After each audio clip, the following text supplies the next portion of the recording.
Bonjour, toujours dans la série des leçons pour la certification Python. Toujours la certification c'est Python Certified Associate Programmer, PCAP. Nous sommes dans la leçon 38. On va traiter les méthodes toujours dans la programmation orientée objet et nous sommes dans le module numéro 6. Normalement, on va commencer par le paramètre self. Donc ça, il existe dans les méthodes, toutes les méthodes qui se trouvent dans une classe. Une méthode est une fonction normalement intégrée. Donc on a déjà dit que donc, ce sont des fonctions. Mais les fonctions qui se trouvent dans une classe, on va l'appeler des méthodes. C'est ce qu'on appelle des méthodes. Mais donc à l'extérieur d'une classe, on va l'appeler par exemple des fonctions. C'est le même principe, mais donc, le nom sont différents par rapport lorsque je déclare une fonction à l'intérieur d'une classe ou à l'extérieur d'une classe. À l'extérieur d'une classe, c'est une fonction et à l'intérieur d'une classe, c'est une méthode. Donc, une méthode est obligée d'avoir au moins un paramètre. Il n'existe pas de méthode sans paramètre.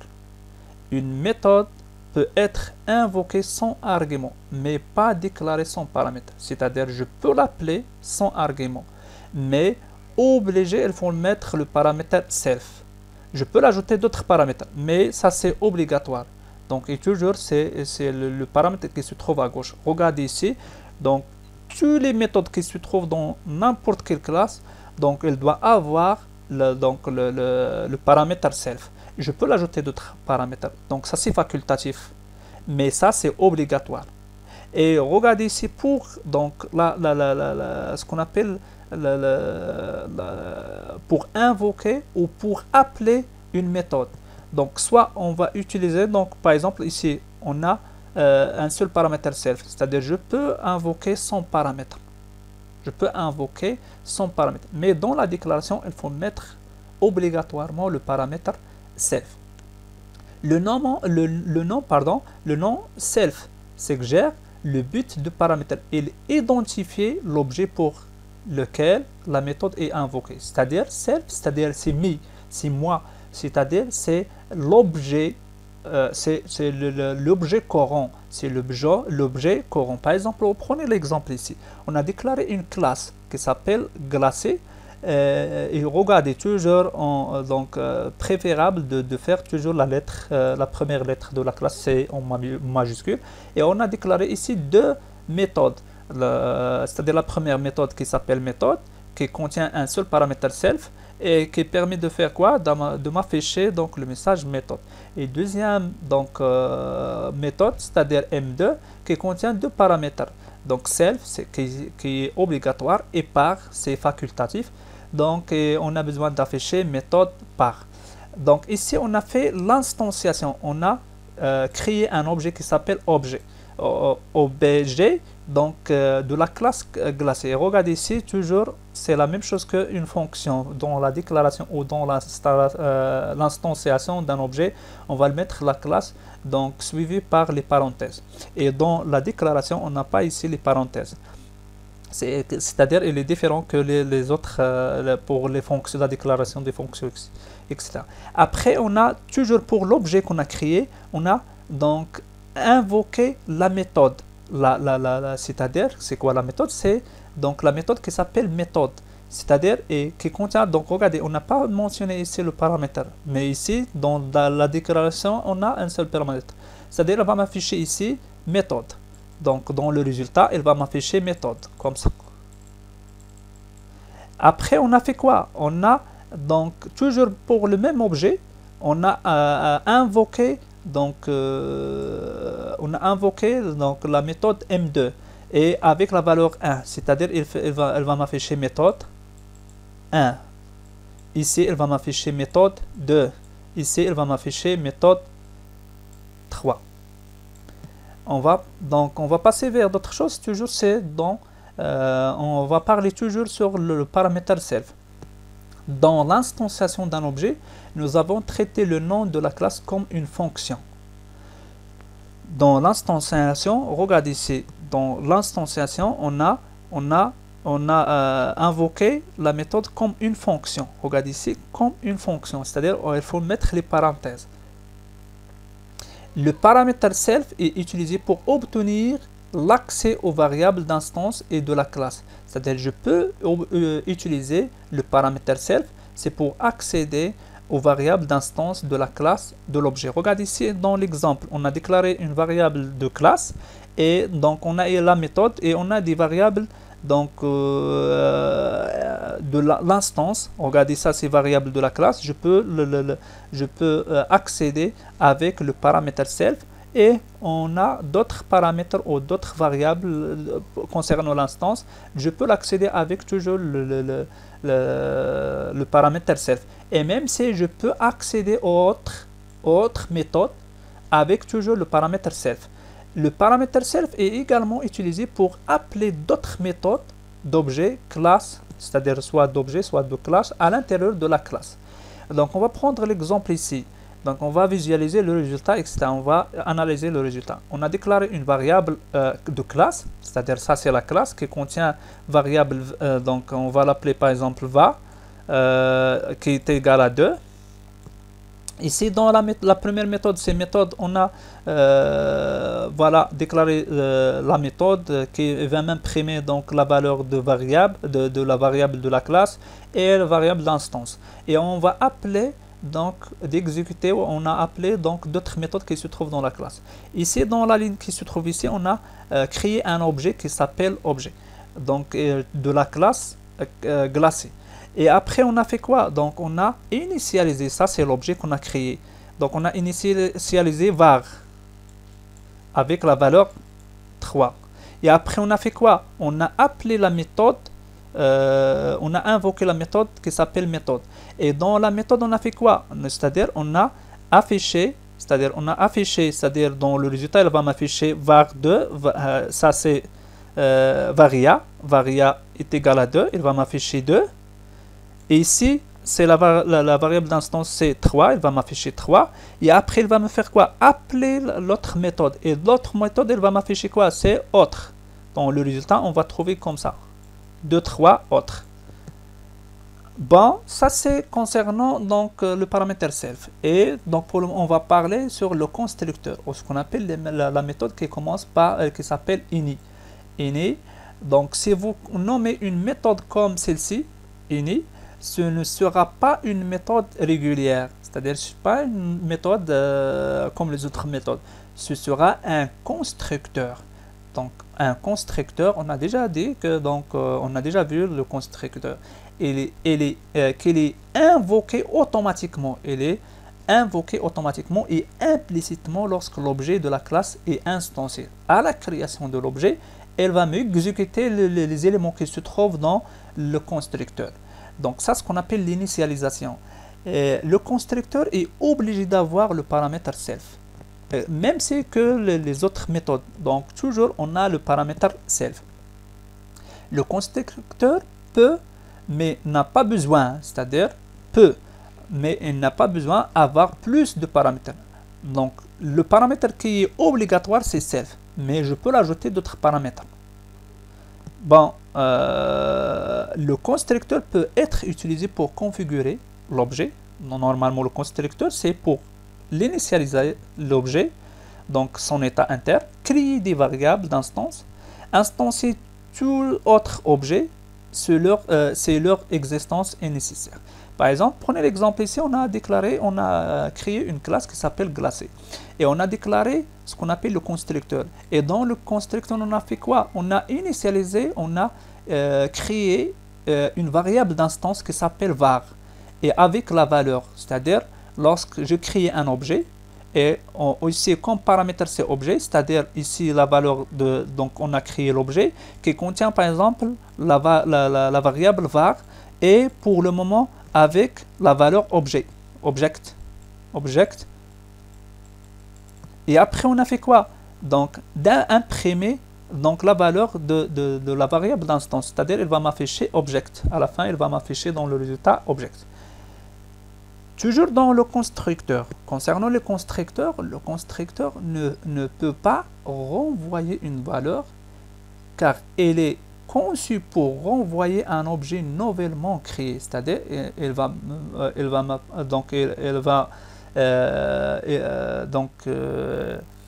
elle ne peut pas renvoyer une valeur, mais donc elle est conçue pour renvoyer un objet nouvellement créé. Le constructeur ne peut pas être invoqué directement, c'est-à-dire on ne peut pas appeler directement un constructeur depuis l'objet ou depuis l'intérieur de la classe. Vous pouvez invoquer à partir de n'importe quelle superclasse. Donc, c'est-à-dire ça, on va voir ça dans les vidéos prochaines. C'est-à-dire je peux l'invoquer ou je peux l'appeler le constructeur à partir des classes de ce qu'on appelle les superclasses ou les classes de mère. Dans le constructeur, on peut définir une valeur d'argument par défaut. Dans le constructeur, on a obligé de mettre donc le paramètre self, mais je peux l'ajouter ce qu'on appelle d'autres arguments avec des valeurs par défaut. Une méthode dont le nom commence par toujours les deux traits de ce élément, donc est partiellement masquée. Toutes les méthodes qui commencent par ça sont donc ce qu'on appelle la notion privée. Mais donc mieux de dire par exemple les méthodes masquées. Prenez l'exemple ici. On a ici une classe qui s'appelle glacier. Toujours ça c'est le constructeur, et dans le constructeur on a fait quoi? On a fait l'instanciation, on a déclaré deux paramètres. Donc premier paramètre c'est obligatoire et deuxième c'est facultatif, et on a fait quoi? On a initialisé, on a fait une valeur par défaut, c'est noun. Bon, après on a d'autres méthodes, visible et hidden. Donc visible c'est public, ou par exemple donc ne pas masquer, et hidden c'est-à-dire c'est une méthode qui est masquée. Pourquoi on a commencé donc le nom avec les deux tirés avec le bouton 8. On a fait quoi? On a créé deux objets. Objet 1, on va essayer de faire ça, c'est 1, et ça c'est objet 2. Bon, dans l'objet 1, on a fait l'instanciation avec la valeur object, c'est-à-dire ici, il va donc toujours variable, la var, elle va recevoir objet. Ici, deuxième objet, on n'a pas mentionné ici le paramètre, c'est-à-dire, regardez ici, automatiquement, il va me prendre la valeur par défaut. La valeur par défaut, c'est noun, c'est-à-dire var, ici, est égal à noun. Bon, après, on a fait quoi? Donc, on a affiché la valeur de variable var pour l'objet 1. Donc, c'est quoi? C'est objet. Elle va me donner ici objet. Ici, l'objet 2, il va me donner noun. Ici, donc, on a fait quoi? On a appelé la méthode qui s'appelle visible. Et dans la méthode visible, on a besoin d'afficher quoi? Visible, le texte visible. Ici, il va m'afficher visible. On a fait ici une exception. Donc, la gestion des exceptions, 13. Donc, lorsqu'on a par exemple, on va essayer, regardez ici, on va essayer d'utiliser et d'afficher le contenu de la méthode hidden. Et on a déjà dit que donc ça, elle commence par les deux traits, c'est-à-dire c'est masqué. C'est-à-dire on ne peut pas donc l'afficher. Automatiquement, il va me donner donc le message filed. Il va me donner le message filed. Pourquoi? Donc la méthode, elle commence par les deux traits de cet élément.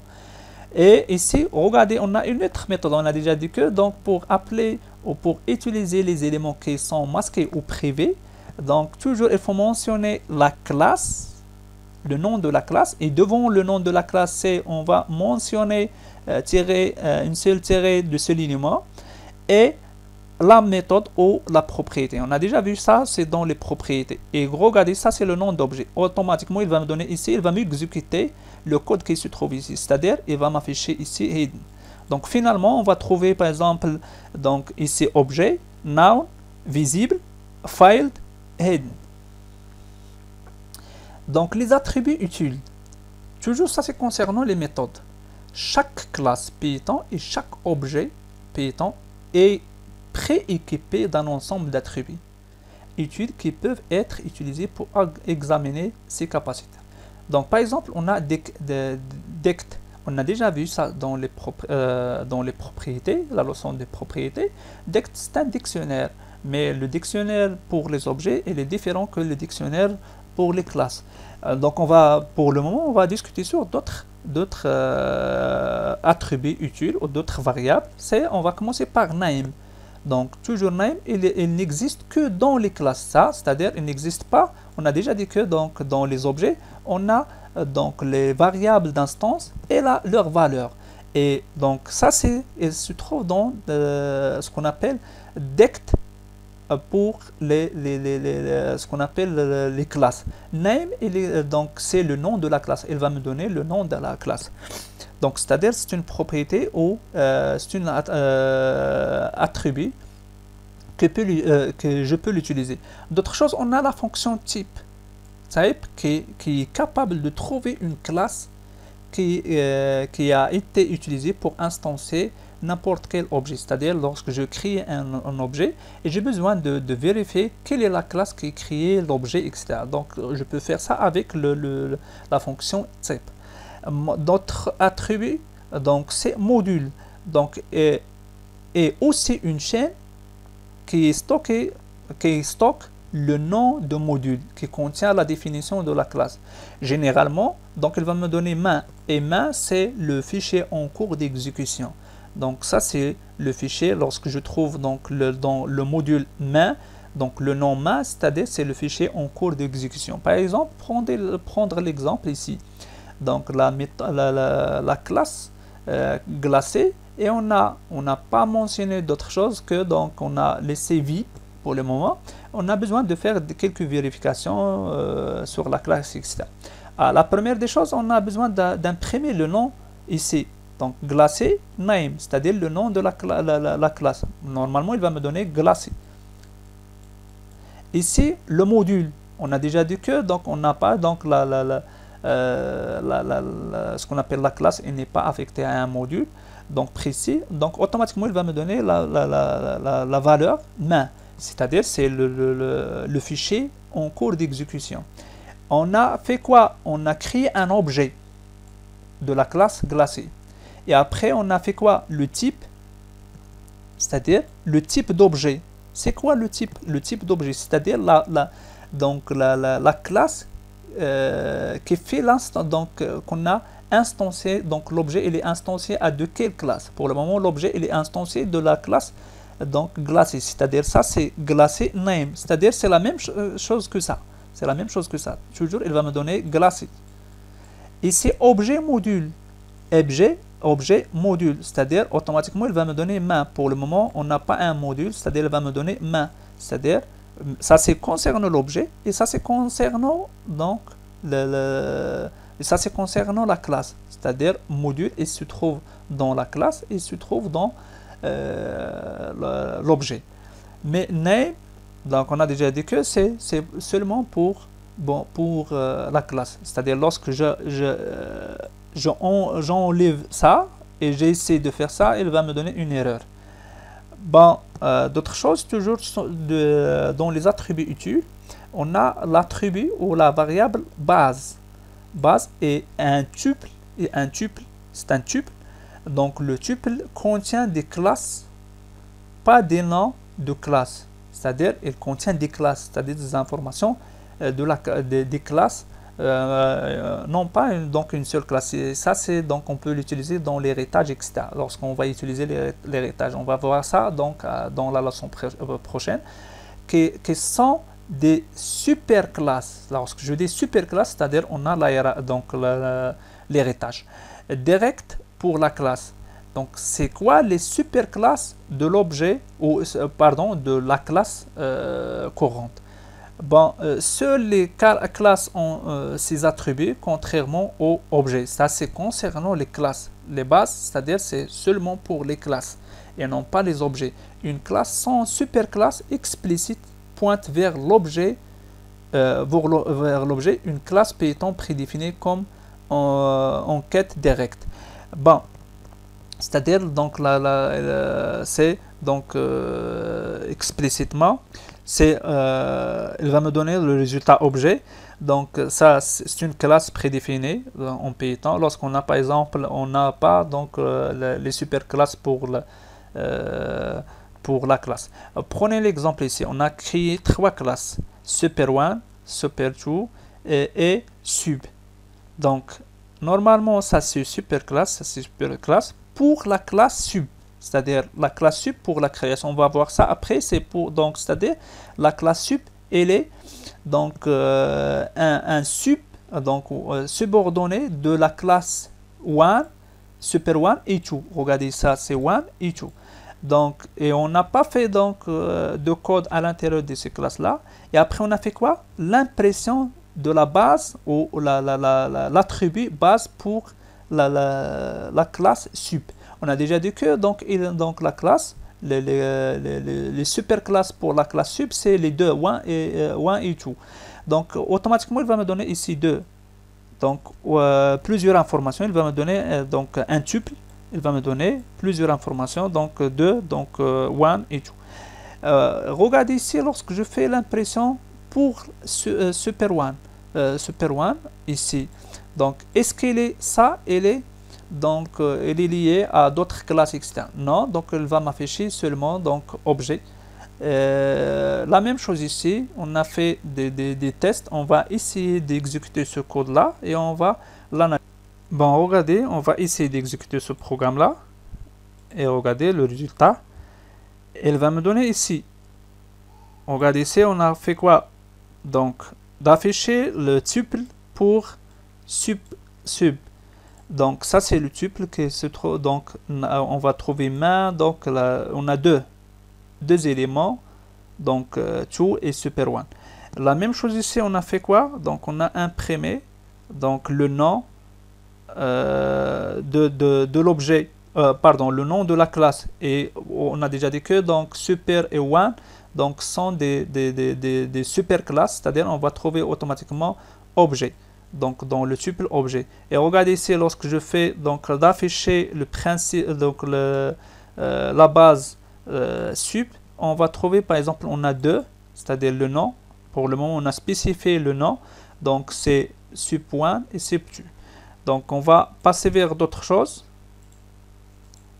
Ça, pardon, donc c'est la réflexion et introspection.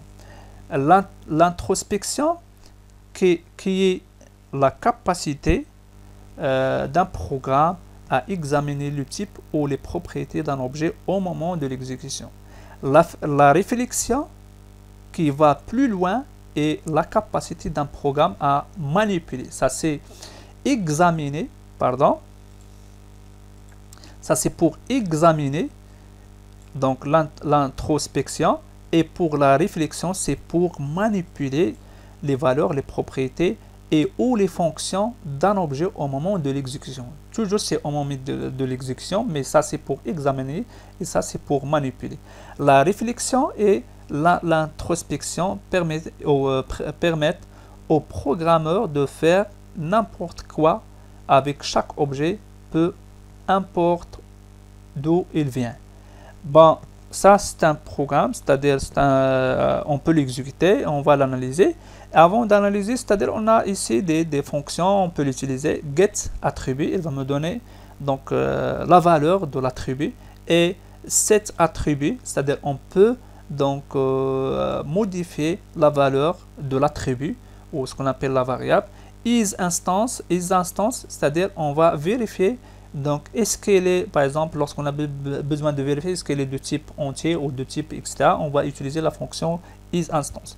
Prenez l'exemple ici, ma classe, on a déclaré la classe myClass, et donc sans d'autres choses à l'intérieur de myClass, on a déclaré plusieurs objets. L'objet 1 objet, pardon, on a déclaré un seul objet, pardon, on a déclaré un seul objet qui s'appelle objet, et donc on a déclaré et on a donc fait ajouter plusieurs variables: a avec la valeur 1, donc b avec la valeur 2, donc i avec la valeur 3, égale 3.5 et ainsi de suite. C'est-à-dire on a plusieurs variables d'instance. Et après on a fait quoi? Donc on a déclaré une fonction C, on a déclaré une fonction qui s'appelle par exemple n'importe quel nom, et comme paramètre c'est objet. L'objet, on va donner l'objet, donc fonction. Avant de discuter sur ça, donc on va ici, donc on va tester toujours. On a déjà dit que donc DECT c'est un dictionnaire, c'est-à-dire on a besoin de parcourir les clés de dictionnaire, et on va tester est-ce que le dictionnaire, donc le nom, le dictionnaire, la clé de le dictionnaire, elle commence par I ou non. Lorsqu'elle commence par I, on va afficher, on va récupérer la valeur de la variable d'instance. Et on va tester la variable d'instance, est-ce qu'elle est de type entier. Lorsqu'elle est de type entier, on va l'additionner à 1. On va faire l'addition par 1.